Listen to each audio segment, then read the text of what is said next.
우리가 종려주일로 하나님 앞에 예배합니다. 종려주일이라고 하는 것은 예수님이 예루살렘을 이제 공식적으로 나귀를 타고 입성할 때 이스라엘 백성들이 종려나무 가지를 흔들면서 호산나 찬송하리로다 하면서 예수님을 맞이했어요. 그래서 종려주일이라고 하는 것은 예수님이 공식적으로 예루살렘 성을 입성한 그날을 기념하는 거죠. 근데 사람들은 예수님이 왕이 될 것으로 생각을 했습니다. 그러나 예수님은 십자가에 달려 죽으시고 만왕의 왕으로서 우리를 구원하기 위해서 단지 이 로마 나라로부터 이스라엘을 구원하기 위해서 이 땅에 오신 것이 아니라 세계 모든 인간을, 모든 사람을 죄로부터 구원하고 영원한 생명을 주시기 위해서 예수님이 오셨기에 예수님께서 예루살렘 성을 입성해서는 이제 십자가에 달려 죽으시고 부활하신 것이죠. 그래서 종려주일이라고 하는 것은 우리를 구원하기 위해서 메시아로 이 땅에 오신 예수님이 공개적으로 이제 예루살렘 성을 입성하신 그날을 선포하는 의미가 담겨져 있다라고 할 수 있습니다. 저는 오늘 먼저 간단하게 예수님이 십자가에 못 박히시고 양손이 십자가에 못 박히고 발이 십자가에 못 박히고 십자가에 매달린 그 상황 속에서 그 끔찍한 형용할 수 없는 그 고통 속에서 예수님이 7마디 말씀을 하셨어요. 여러분, 사람이 너무 고통 속에는요 악밖에 더 나오겠습니까? 그런데 그 속에서 예수님께서 중요한 7마디 말씀을 하셨는데 가장 먼저는 하나님 아버지, 저들을 용서해 주세요. 저들이 자기들이 하는 것을 알지 못합니다. 그 말을 먼저 하셨습니다. 십자가에 달린 예수님이 제일 먼저 하신 말씀이요, 용서에 대한 말씀이었습니다. 여러분, 무슨 얘기냐면 하나님이 우리를 용서하겠다라는 겁니다. 하나님이 여러분을 용서하겠다라는 겁니다. 두 번째 하신 말씀은 내가 진실로 내게 이르노니 내가 오늘 나와 함께 낙원에 있으리라 라고 하는 함께 십자가에 달린 강도를 향해서 평생 악하게만 살아온 그 사람이 이제 십자가에 달려서 예수님을 믿고 예수님의 은혜를 구할 때 이제 그에게 내가 오늘 나와 함께 낙원에 있으리라 말씀하신 겁니다. 이 말씀 속에는요 분명한 예수님의 선포가 있어요. 천국이 확실히 있습니다. 천국이 확실히 있어요. 내가 오늘 나와 함께 낙원에 있으리라. 그런데 여러분, 인생을 아무리 험악하게 살아온 사람이라 할지라도 여러분, 십자가에 달린 강도가 그 마지막 순간에 예수님을 믿고 예수님을 영접할 때요, 그가 구원받은 것처럼 여러분, 우리가 예수님을 믿는 데 있어서 오늘 예배드리는 저와 여러분, 우리 중에 누구도 늦은 사람이 없는 줄 믿습니다. 하나님의 사랑을 받고 하나님의 용서를 받는데 우리 중에요, 우리가 과거에 어떤 죄를 졌다 할지라도 우리가 그 죄를 회개하고 죄 용서받고 하나님의 자녀로 살아가는데 우리 중에 늦은 사람은 아무도 없다라고 하는 것을 예수님이 그 십자가에 매달린 고통 중에 강도에게 하시는 말씀 속에 우리에게 말씀하고 있다라고 하는 거죠. 세 번째는 육신의 어머니 마리아를 향해서 여자여 보소서 아들입니다 라고 말씀하시고 제자 요한을 향해서 보라 내 어머니라고 말씀하신 말씀입니다. 무슨 얘기예요? 우리 인간에게 가족이 중요하다는 겁니다. 가족이 중요하다. 여러분, 하나님은 우리 인간을 축복하기 위해서 가정을 주셨습니다. 가족이라는 소중한 선물을 주셨습니다. 여러분, 가정을 소중하게 여겨야 될 줄 믿습니다. 내 남편이 보니까 부족한 게 많아요. 그런 말들 하더라고요. 남자는 지 앞가름만 잘해도 된대요. 뭐 더 이상 바랄 게 없답니다. 그런 얘기들을 하는데 어쨌든 남편을 보면 부족한 거 많고 아내를 보면 부족한 거 많고 남의 남편이 더 잘하는 것 같고 남의 아내가 더 잘하는 것 같고 부모님을 보면 부족한 게 많고 우리 부모는 왜 그런가 싶고 우리 애들은 왜 그런가 싶고 여러분, 그런데 다 그래요. 다 그래요. 다른 사람들도 다 그래요. 사람은요 다 부족합니다. 여러분, 행복의 비결이 뭐 있냐면요, 내 남편, 내 아내, 내 부모, 내 자녀를 귀하게 여기고 사랑하는 데 행복이 있는 거 믿으시기 바랍니다. 미련하게 다른 데서 찾는 게 아니에요. 이미 주어진 것 속에 행복이 있다라고 하는 거죠. 예수님은 십자가에 달려서도 가족의 중요성을 말씀하십니다. 예수님이 네 번째 하신 말씀은 엘리 엘리 라마 사박단이라는 말씀이었습니다. 그 뜻은 나의 하나님 나의 하나님 어찌하여 나를 버리셨나이까 라는 외침이었습니다. 삼위일체 하나님의 그 완전한 하나됨은요, 우리가 말로 형용할 수 없는 겁니다. 그런데 우리의 죄 때문에 예수님이 삼위 하나님으로부터 분리되어지는 순간적으로 그런 아픔을 겪는 겁니다. 여러분, 이 예수님의 네 번째 외침에 죄에 대한 심각성을 우리는 볼 수 있어야 됩니다. 여러분의 죄 때문에, 저의 죄 때문에 대신 버림받으시는 예수님을 보는 겁니다. 대신 고통당하시는 예수님을 보는 거죠. 여러분을 버리지 않으려고, 하나님이 여러분을 버리지 않으려고 예수님이 대신 버림당하는 그런 모습을 예수님의 십자가의 외침 속에서 우리가 들을 수 있는 겁니다. 우리는요, 살아가면서 죄를 가볍게 여기지 말아야 돼요. 예수님을 믿고 난 다음에 일어나는 변화 중에 하나는 죄를 가볍게 여기지 않는 겁니다. 죄를 두려워할 줄 아는 거예요. 죄와 싸워야 됩니다. 이겨야 됩니다. 여러분, 다섯 번째 예수님이 십자가에서 외치신 말씀은 내가 목마르다라는 것이었습니다. 우리와 똑같은 육신을 가지고 이 땅에 오셨다라는 겁니다. 육신의 한계를 절감하는 겁니다. 여러분, 사람은 위대하지요. 사람들이 이루시는 이 시대의 문명 업적들을 보면 사람이 정말 위대한 것을 느낍니다. 그런데 반대로요, 사람처럼 연약한 존재가 없어요.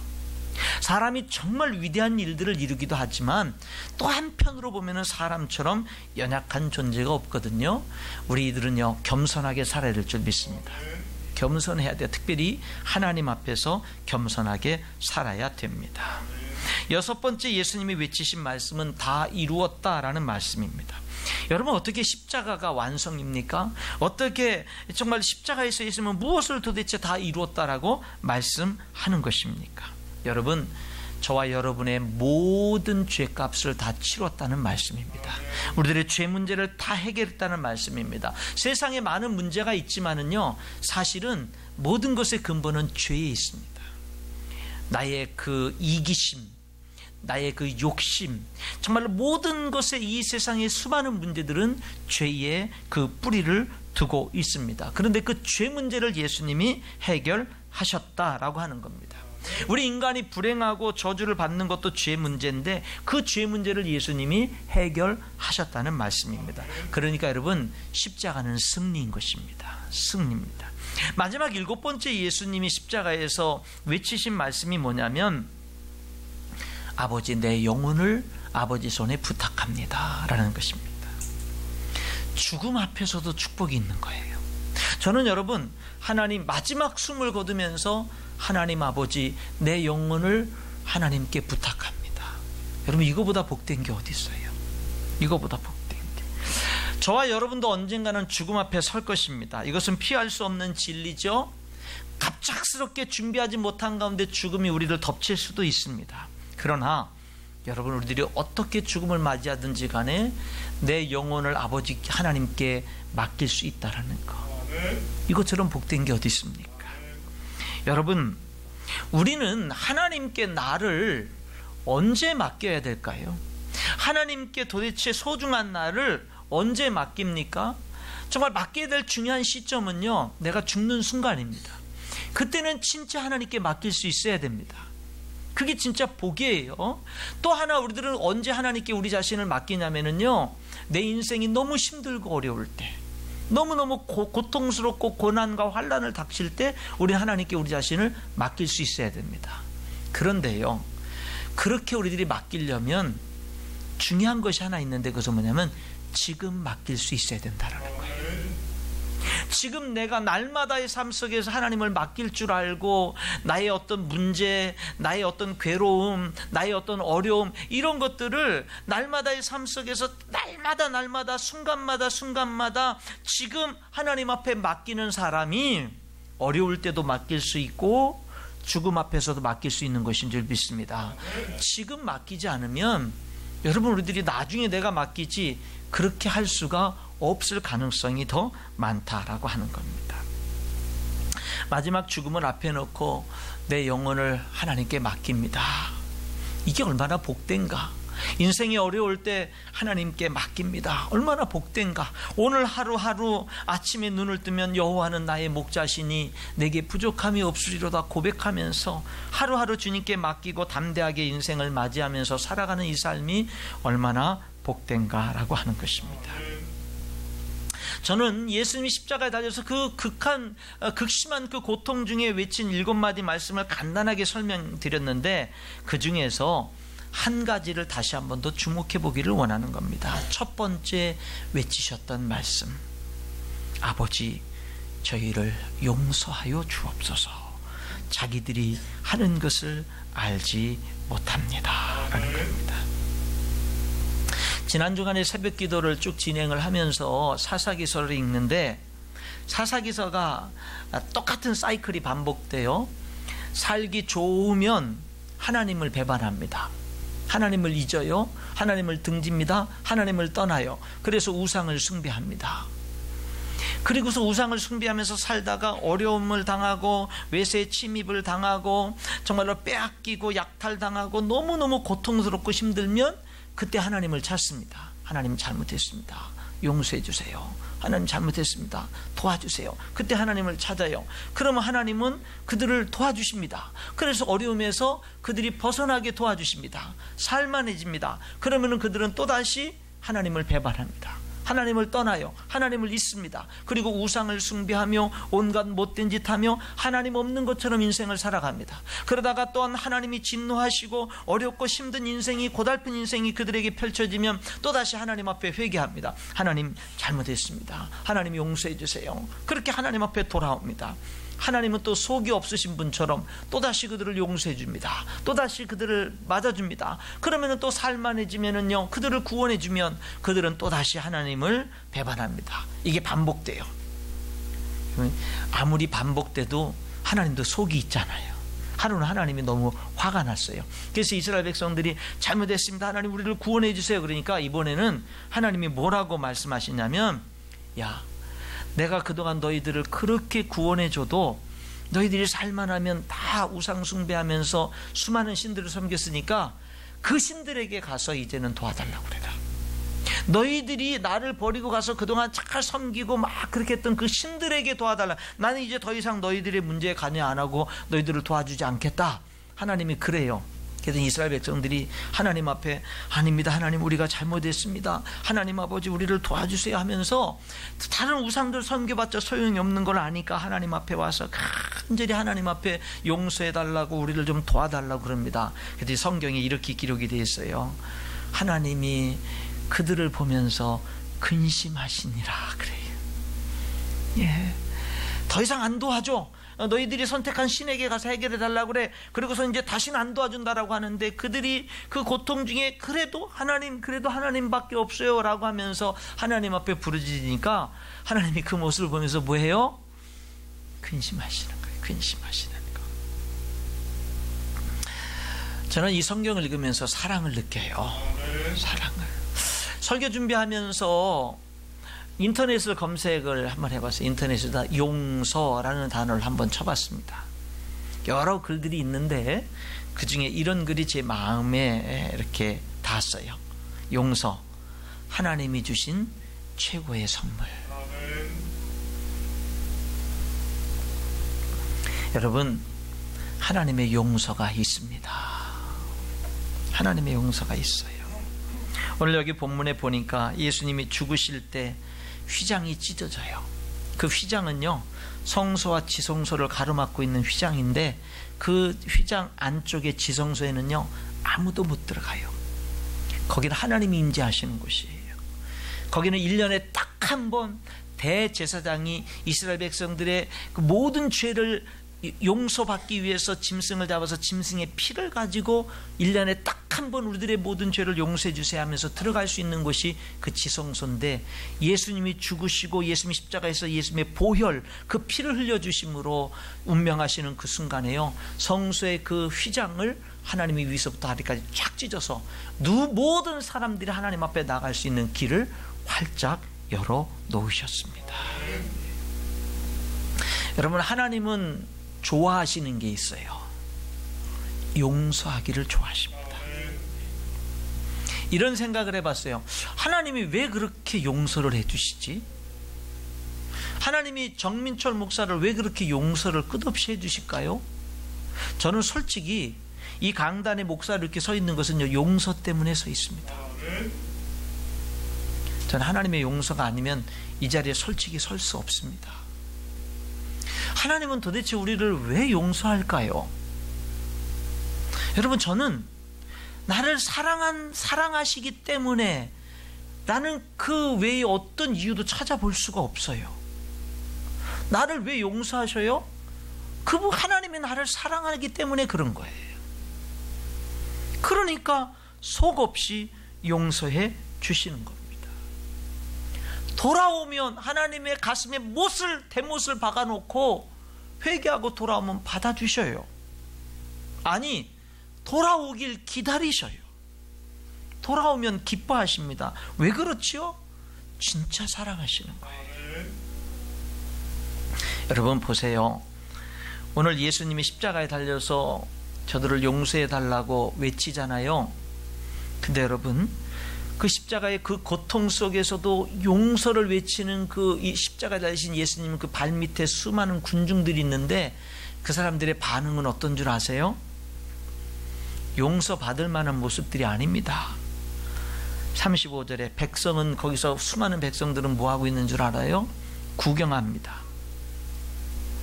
35절에 관리들은 뭐하고 있어요? 그 밑에서 비웃고 있습니다. 저가 남을 구원하였으니 만일 하나님이 택하신 자 그리스도면 자신도 구원할지어다. 비웃습니다.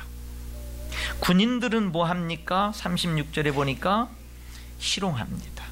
내가 만일 유대인의 왕이면 내가 너를 구원하라. 십자가 한편에 달린 한 강도는 뭐라고 합니까? 비방합니다. 39절에 내가 그리스도가 아니냐? 너와 우리를 구원하라. 여러분, 여기 인간들의 다양한 모습들을 한번 보십시오. 사랑받을 만한 구석이 있어요? 더구나 십자가에 달려서 용서를 외치는 그 예수님 앞에서, 지금 그 예수님을 향해서 구경하고 있고 조롱하고 있고 비웃고 있고, 심지어는 같이 평생 죄만 짓고 살다가 십자가 달린 이 강도조차도 그 고통 속에서 예수님을 비방하는 이런 모습들을 보면요, 여러분, 우리 인간들이 하나님의 사랑받을 만한 가치가 있느냐 이 말입니다. 다 조롱하는 내용이 뭔 줄 아세요? 네가 너를 구원하라는 거예요. 네가 하나님의 아들이면, 네가 그리스도면 십자가에서 내려오라는 거예요. 그 정도 능력 없냐 이 말이에요. 너가 남은 구원하면서 네 자신은 못 구원하냐 이 말입니다. 다 네 자신을 구원하라는 조롱입니다. 여러분, 만약에 예수님이 그 자리에서 당신을 구원하기 위해서 하나님의 권세와 능력을 사용했다면 우리는 구원받을 수가 없습니다. 우리에겐 소망이 없는 거예요. 자신을 구원하지 않은 주님이 감사한 거지요. 아버지, 저희를 사하여 주옵소서. 자기들이 하는 것을 알지 못합니다. 근데 이게 맞아요. 대개 여러분의 삶에 못을 받고 여러분의 인생을 고통스럽게 하는 사람들을 보면은요, 자기들이 하는 걸 몰라요. 잘난 줄 알아요. 자기들이 뭘 잘못하는지 몰라요. 여러분, 우리들은 그렇습니다. 그 사람이 뭔가 자기 잘못을 깨닫고 나한테 와서 잘못했다라고 말하면 내가 용서해 줄 수 있겠어요. 근데 지가 무슨 잘못을 하는지 몰라요. 계속 반복해요. 그리고 자기 잘났다 그래요. 도저히 용서할 수가 없는 거죠. 우리가 그랬어요. 그런데 주님은 용서해 주시는 거예요. 저들이 자기가 지금 무엇을 하고 있는지도 몰라요, 하나님. 그러나 저들을 용서해 주십시오. 여기 백성들은 구경했잖아요. 방관하고, 그리고 다른 많은 관리나 군이나 십자가의 강도도 다 비웃고 조롱했습니다. 비방하고요. 여러분은 어때요?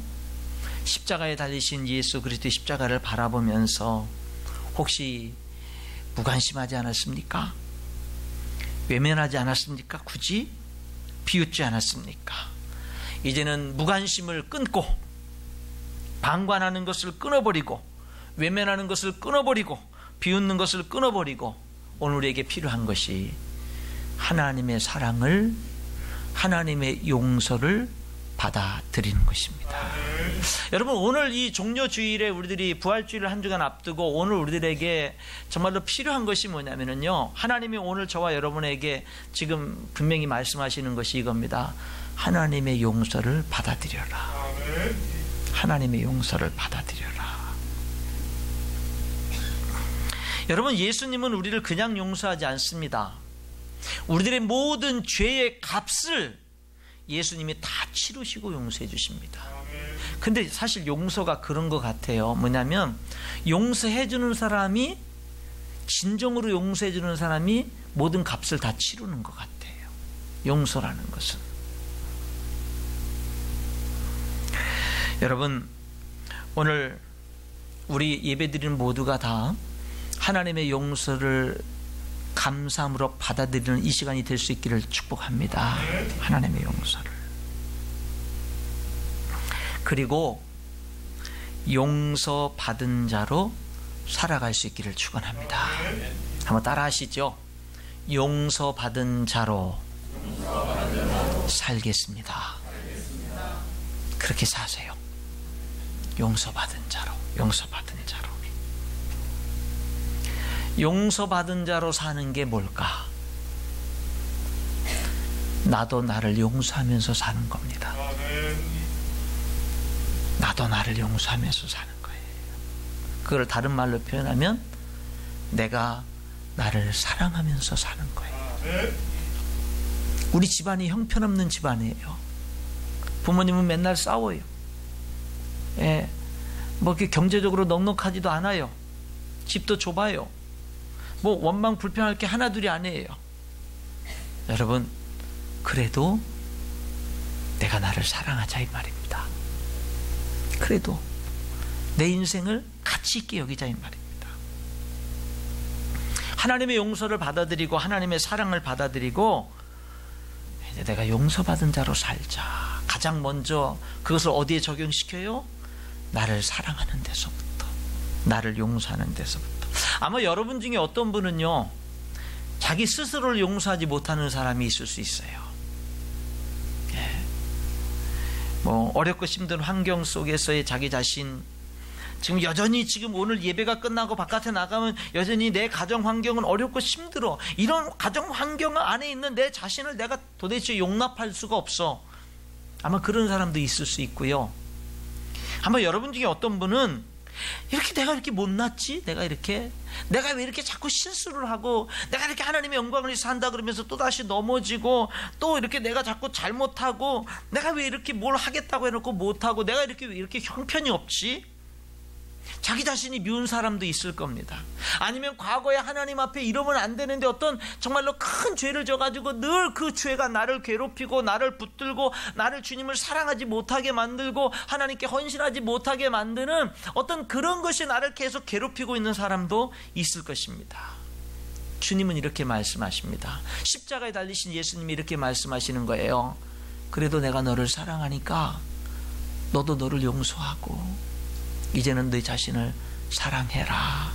그것이 오늘 이 아침에 하나님이 우리에게 주시는 메시지입니다. 여러분, 혹시 여러분 중에 여러분 자신을 사랑하지 못하신다면, 여러분 자신을 용서하지 못하고 있다면, 여러분들의 환경을 용서하지 못하고 있다면 여러분 아닙니다. 하나님이 여러분을 사랑하는데, 하나님이 여러분을 용서하는데 여러분 하나님의 사랑을 받아들이시길 바랍니다.